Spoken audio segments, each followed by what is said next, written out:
Olá, alunos do curso técnico em multimeios didáticos. Sejam bem-vindos à disciplina de laboratórios com carga horária de 60 horas. Eu me chamo Max e irei dividir essa disciplina com os professores Daniel Veras, que ficará responsável pelo laboratório de informática, e a professora Aline Paiva, que ficará responsável pelo laboratório de línguas. Eu sou licenciado em Química aqui pelo Instituto Federal do Piauí, sou especialista em Proeja, em Tecnologias Digitais e Novas Educações. Atualmente estou cursando mestrado em Engenharia de Materiais e trabalho aqui no Instituto como assistente de laboratório de Química. E também sou coordenador do curso de multimeios didáticos do Profuncionário, com duas turmas, aqui em Teresina e o outro em Picos. O conteúdo a ser visto durante essa semana é a experimentação como prática científica, laboratórios em geral e laboratório de ciências. Os objetivos a serem alcançados são os seguintes: apresentar ao funcionário escolar as práticas de laboratório, motivando-o a exercitar o uso e as rotinas de um laboratório. Demonstrar a necessidade do laboratório escolar para a compreensão dos conteúdos com base nas habilidades e competências desenvolvidas nas aulas teóricas. A experimentação como prática científica, a gente vai ver um pouco sobre a importância do experimento para o desenvolvimento da ciência em si. A ideia de experimentação está presente na história da humanidade desde os primeiros homens até os nossos dias. Tudo começa com um pensamento, com uma necessidade. Aí vem as tentativas, vários erros, várias falhas e alguns acertos, até acontecer o fato concreto, uma descoberta, por exemplo.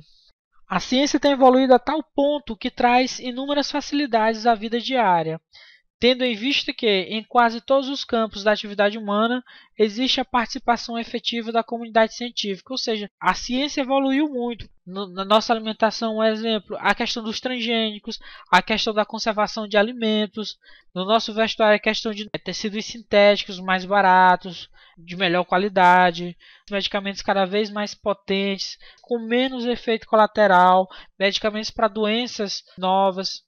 Então a gente vê a importância que a ciência tem na nossa vida. Voltando aos nossos ancestrais, temos lá na pré-história o homem das cavernas, que vivia nas cavernas para se abrigar do frio, do sol, da chuva e se alimentava de carne crua, oriunda da caça.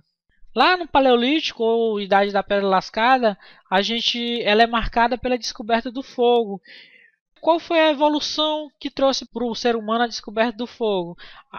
A questão do aquecimento, da defesa, o homem conseguiu se defender de alguns predadores, da conservação dos próprios alimentos. O homem consegue conservar mais tempo a carne assando ou cozinhando. Então o fogo é muito importante para o desenvolvimento do ser humano. Lá no Neolítico, o período da Pedra Polida, a gente tem a produção de instrumentos, inclusive de instrumentos cortantes, perfuro-cortantes, mais elaborados que no período da Pedra Lascada. Passa-se a cultivar alimentos e a confeccionar roupas, ou seja, lá no Neolítico a gente tem o desenvolvimento da agricultura, muito importante. Já na Idade dos Metais a gente tem a utilização de utensílios de pedra, de pedra polida, são substituídos por utensílios de metal, tornando as armas e os instrumentos mais eficientes. O homem percorre o caminho de transformações quando abandona a vida nas cavernas e parte em busca de novas terras e novos conhecimentos. Ou seja, a partir do momento que o homem sai das cavernas, ele passa a ter novos desafios, e esses desafios vão transformar a vida dos seres humanos, favorecendo a formação de outros grupos. Os homens começaram a se formar em grupos. Criam-se assim as primeiras regras de comunidade. A dificuldade de locomoção é grande. No intuito de adaptar-se à nova situação e atender às necessidades de movimento, ele cria a roda, que é um invento revolucionário e amplamente utilizado nos dias atuais. O invento da roda foi importantíssimo para o desenvolvimento da sociedade. As grandes descobertas. Na luta pela sobrevivência, o homem aprendeu a conhecer a natureza e a desvendar os seus segredos. Isso é importante por quê? Porque o homem, observando a natureza, ele conseguiu prever, por exemplo, a estação do ano, as fases da lua, e isso tudo é utilizado na agricultura, por exemplo, o homem passou a produzir mais, a não ter tantas percas, ele passou a melhorar sua qualidade de vida observando a natureza. Para sua sobrevivência, o homem necessitou usar o raciocínio, criando objetos, buscando soluções para os problemas e buscando soluções para os problemas do seu cotidiano. Com o passar dos anos, cada vez mais o homem foi se diferenciando dos outros animais. Da pedra, o homem criou o machado para abrir o crânio de um animal, e com pedras enormes montava suas casas. O fogo foi um marco na história. Através dele, o homem passou a cozinhar os alimentos e para se aquecer em dias frios, além também de se defender com o fogo dos outros animais. Da madeira e do metal, o homem criou o arco e a flecha, uma das melhores ferramentas de caça da época. Podemos deduzir que as grandes descobertas surgiram com a valorização das ideias e da experimentação, ou seja, as grandes descobertas elas só foram possíveis através da ideia que os homens tinham e também de experimentos. Os conhecimentos do mundo moderno sobre o mundo físico resultaram em um longo percurso histórico de tentativas. A necessidade de testar o que se conhecia por meio de formulações teóricas motivou importantes personagens do campo científico. A gente tem aí no slide seguinte alguns cientistas como Arquimedes, Isaac Newton, Leonardo da Vinci, Galileu Galilei, Kepler e Nicolau Copérnico.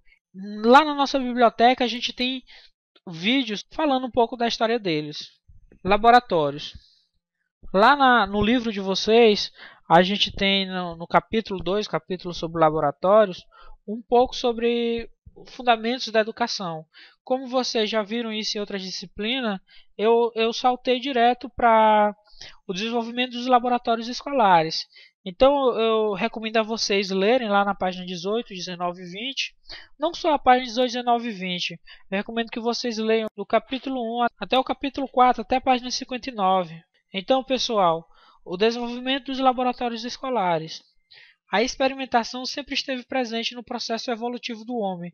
O homem sempre se utilizou de experimentos.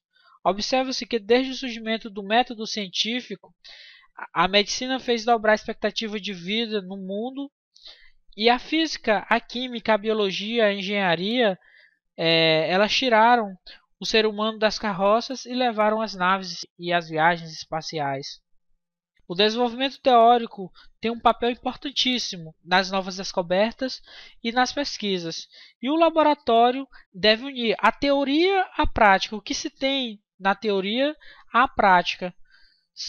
Ele deve ser um elo entre o abstrato das ideias e o concreto da realidade física. Ou seja, o laboratório nada mais é do que a transformação no prático, no físico daquilo que se fez na teoria. Na química, a gente tem na química, na física, a gente tem grandes pesquisadores teóricos e também temos grandes pesquisadores práticos. Eles trabalham em conjunto para desenvolver cada vez mais novos equipamentos, novos materiais. As práticas de laboratório devem ser precedidas ou acompanhadas de aulas teóricas.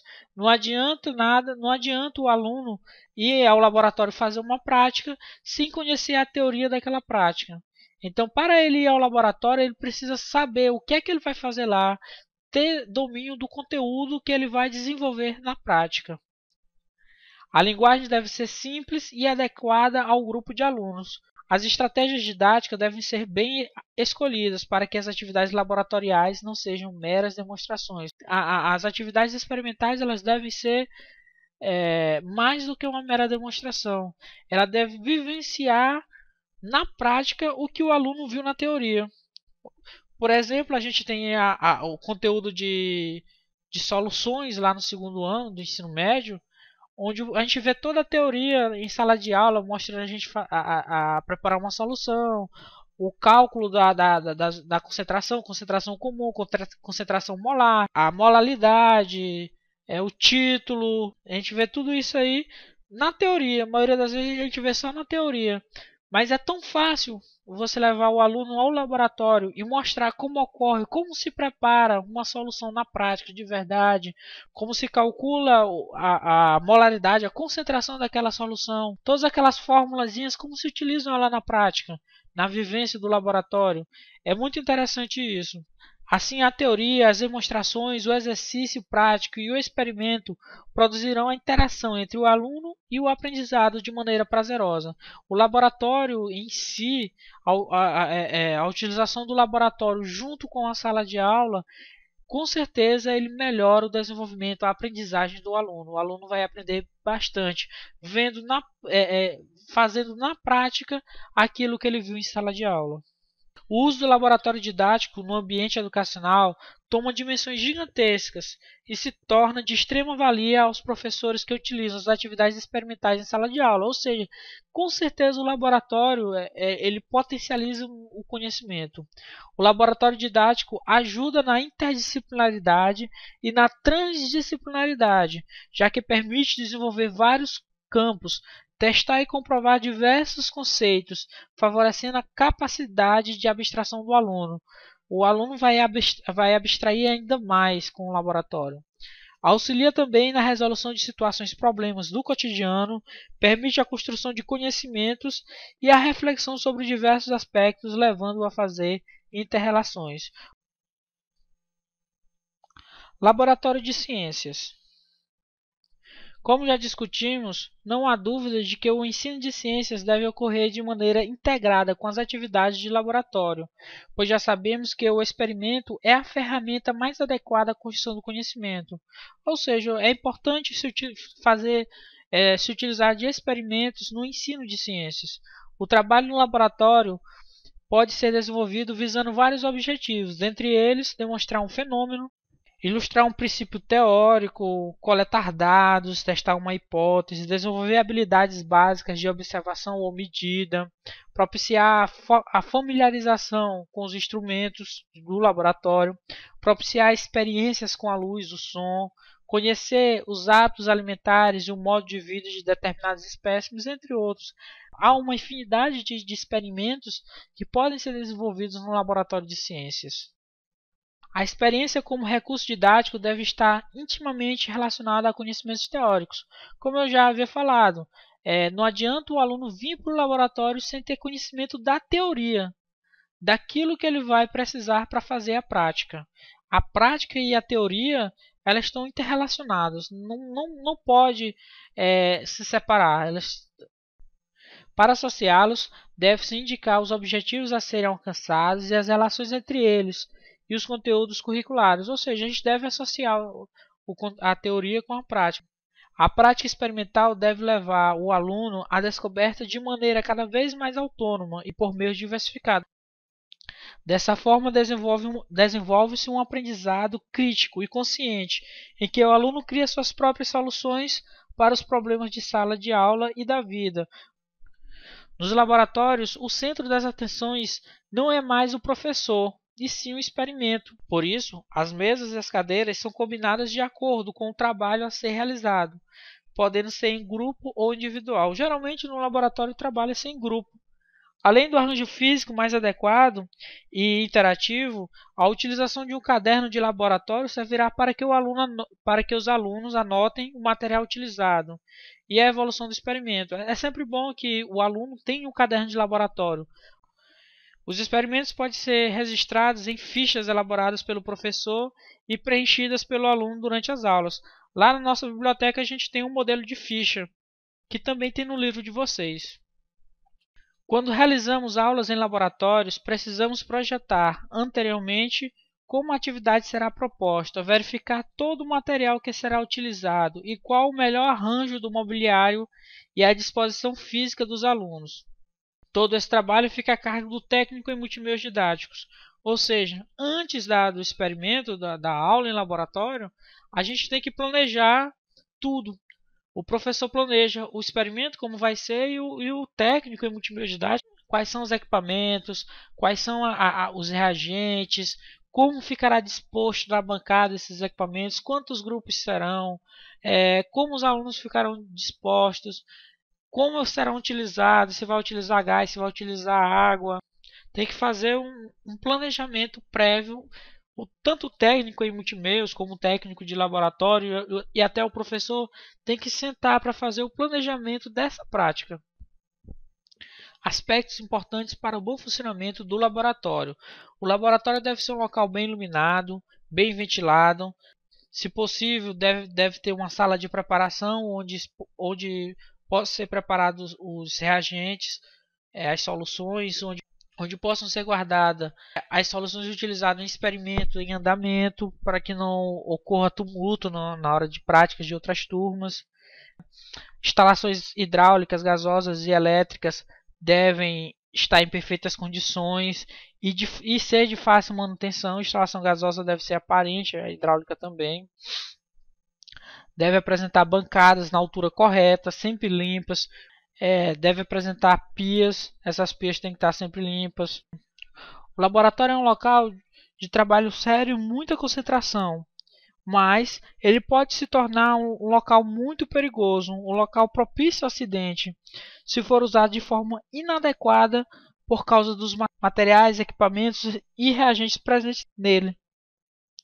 A maioria dos acidentes ocorre por desconhecimento das regras básicas de segurança ou por falha no preparo prévio dos alunos. Então, lá na página 30 e 31 do livro, a gente tem algumas normas de laboratório. Espero que vocês dêem uma lida também. Assim como na página seguinte, lá na nossa biblioteca, a gente tem alguns materiais, vidrarias e equipamentos mais utilizados no laboratório de ciências. Gostaria que vocês lessem com atenção esses equipamentos, essas vidrarias, e fizessem os exercícios. Lá na nossa biblioteca a gente tem alguns textos para serem lidos sobre normas de segurança em laboratório, sobre extintores, sobre alguns equipamentos, vidrarias. E no nosso livro a gente também tem. Então eu recomendo que vocês leiam e façam os exercícios que vão estar aparecendo durante a semana na plataforma. Ok, pessoal? Até a próxima. Foi um prazer trabalhar com vocês. Qualquer dúvida, podem estar em contato comigo ou com os tutores que a gente vai tentar resolver.